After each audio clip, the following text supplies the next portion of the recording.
to track him down. The other one is a 16-year-old who will presumably be charged in another robbery that happened in that very location an hour and a half before the incident involving Mr. Messmer. Reporting from Area 4 headquarters, Christine Doyle for CLTV News. Back to you, Steve. Christine, thanks very much. In other news, a South Side man is charged with the grisly mutilation murder. In sports was broken 20 years ago. Now, this was the man who held the record, 714 home runs. His name is Babe Ruth, and this is the man who broke it, Hank Aaron. But for Aaron, what should have been the pinnacle of his career was instead the lowest point of his life.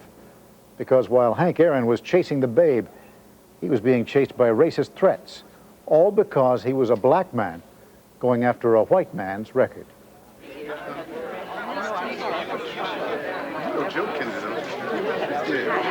Here he is today, baseball's home run king, 60 years old, passing the second decade of the game's greatest record, and he will not get much more attention than this.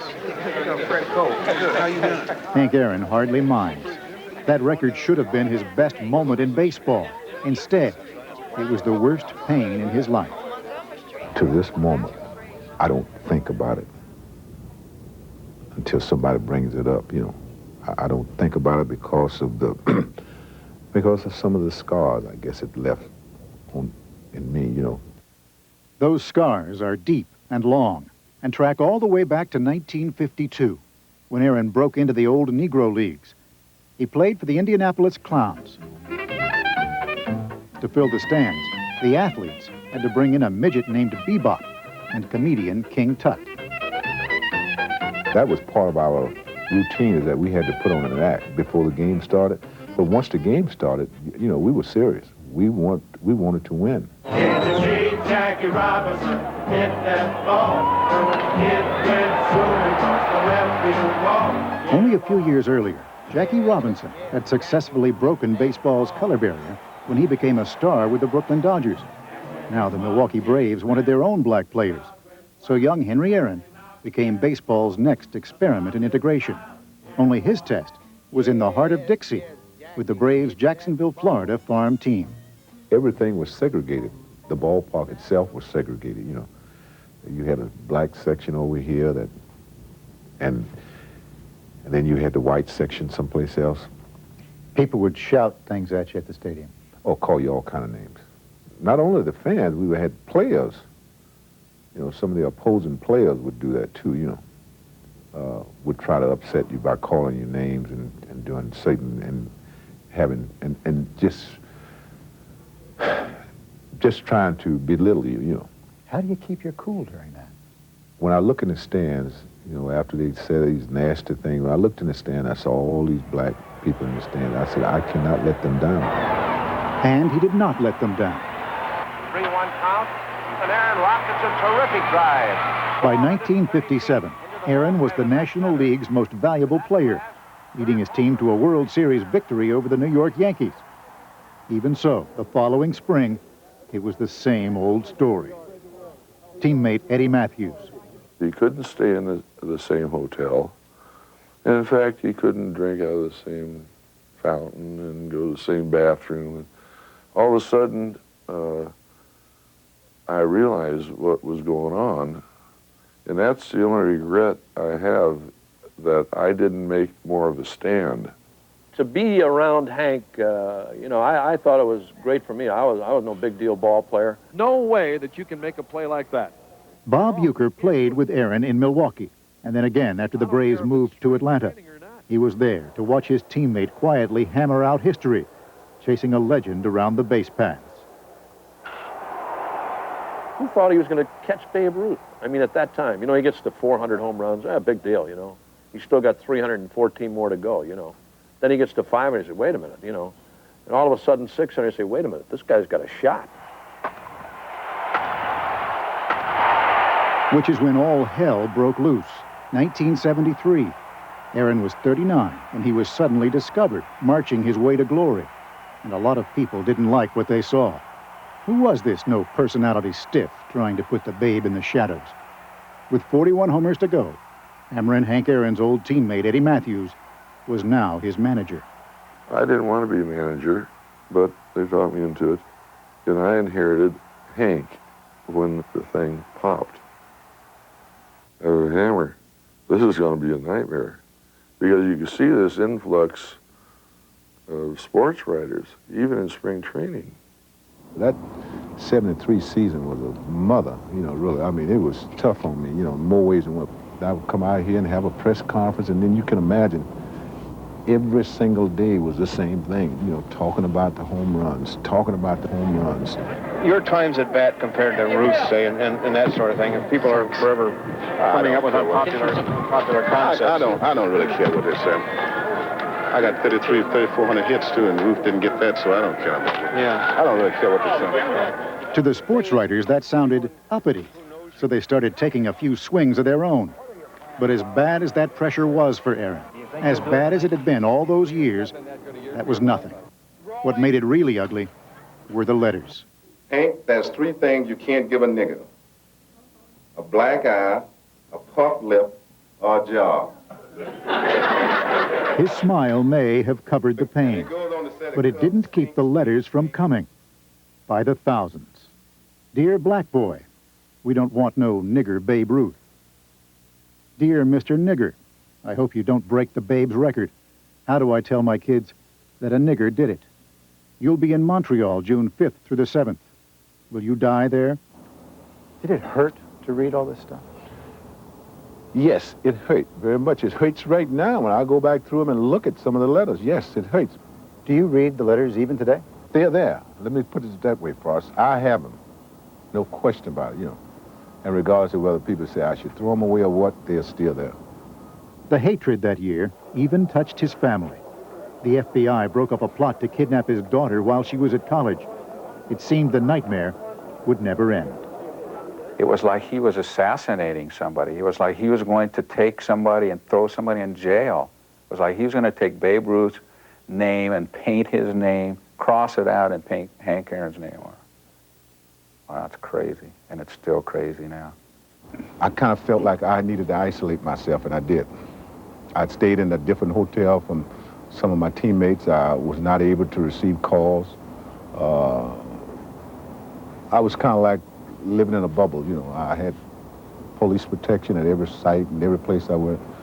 So it was really tough living. Call it magic, call it faith.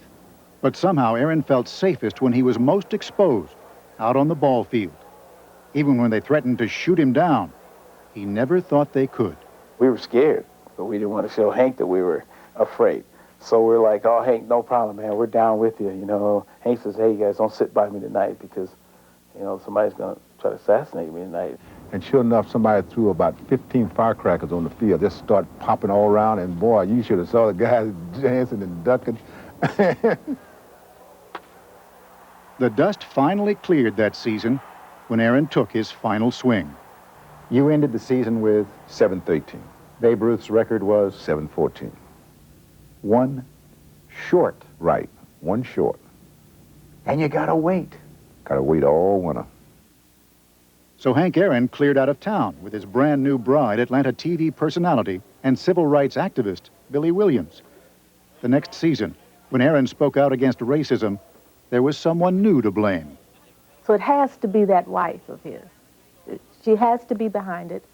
He's always been quiet. Where was he before? Was what some reporters said. And obviously many of them had just never paid him any attention until he got right up on the record. Last year... Opening day in Cincinnati, April 4th, 1974. Would this be his last season? I hope so. I just hope I can get through it. Hank, is this the day? Hank? Lots of hoopla, celebrities around. Hank Aaron just wanted it over. 3-1 pitch. His first time at bat. There's a drive into left field. That ball is going, and out of here. The record was tied. The crowd is up. As you would expect, a standing ovation. His teammates are there to greet him. A 3-run blast by Henry Aaron has tied the great Babe Ruth. And just 4 days later, April 8th, in Atlanta, Henry Aaron was ready to run past Ruth. 7:15 was hit Right here. That's right. You look out on the field, does it come to mind?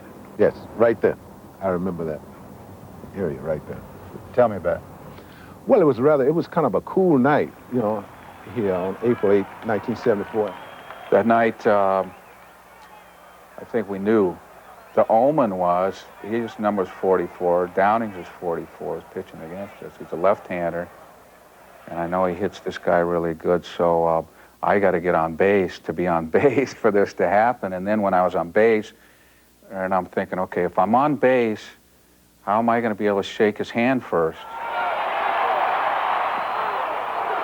And what I did that night really was to move up on the plate just a little bit, because, you know, he throws a screwball thrown by a left-hander, you know, usually breaks away. Here's the pitch by Downing, swinging. There's a drive into left center field. That ball is going to be out of here. It's gone. It's 7:15. There's a new home run champion of all time, and it's Henry Aaron. The fireworks are going. Henry Aaron is coming around third. His teammates are at home plate, and listen to this crowd. There's no better moment in my baseball career than being able to say that I was the only person on base when Hank Aaron hit 715. No one else can say that, so it gives me chills just to think about, so I certainly did enjoy it an awful lot. I said, you've been watching the best baseball player I've ever seen. I felt free, and I felt like it was a load off my back. I felt like it was time for me to just say, hey, it's over with, done with, and that's it. Leave me alone. Yes, that's right. Do you feel like you were robbed of the pleasure that you had earned? Yes. The moment, the chase, the home runs, and etc., what I accomplished in baseball, I did not enjoy it at all. So when you think back to the greatest moment of your husband's career, you don't think of the success and the pleasure that came from achieving this thing. You really think of the racism that was shown. It's always there. I don't like the feeling that comes with it. I don't like feeling sad about it. It should have been a very, very special time. And to the degree that we can make it and remember it that way, that's how I'd rather remember it. And enjoy what aspects of it we can enjoy. So it's better not. I mean, for us, it's something that you just live with. I just thank God it's all over with. Thank you very much. Hank Aaron went on to hit another 40 home runs for a record total of 755. Now, here's how incredible that record is. A player today could hit 35 homers every year for 20 straight years, and he would still be 55 home runs short of Aaron's record. That is a record that he thinks will never be broken.